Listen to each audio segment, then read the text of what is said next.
బోయివాడు అన్నారు మీరు. బోయివాడు కాదు సహజంగా. ఇప్పుడు అంటే లోకంలో అందరూ కూడా అనుకుంటున్నారు కానీ వాస్తవంగా ప్రాచేతసుడు అని చెప్పినా కానీ ప్రచేతస మహర్షి యొక్క బ్రాహ్మణోత్తముని యొక్క భార్గవ వంశంలో పుట్టినటువంటి బ్రాహ్మణోత్తముడు. తర్వాత వాల్మీకి అంటే నారద మహర్షి యొక్క ఉపదేశం మేరకు ఈ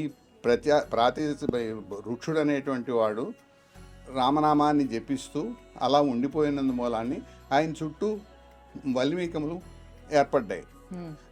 అనంతర కాలంలో మళ్ళీ ఎంతవరకు వచ్చింది ఇతని దీక్షాధారణ అని చెప్పని పరీక్ష చేయడానికి నారద మహర్షి మళ్ళీ వస్తే, అప్పుడు నారద మహర్షి మళ్ళీ కేకేస్తే అప్పుడు బయటికి తీసుకొస్తే వాల్మీకి నుంచి వచ్చాడు కాబట్టి, వాల్మీకం అంటే పుట్ట అనర్థం కాబట్టి వాల్మీకి నుంచి అంటే చుట్టూ పుట్ట నుండి పుట్టినవాడు అని అర్థం.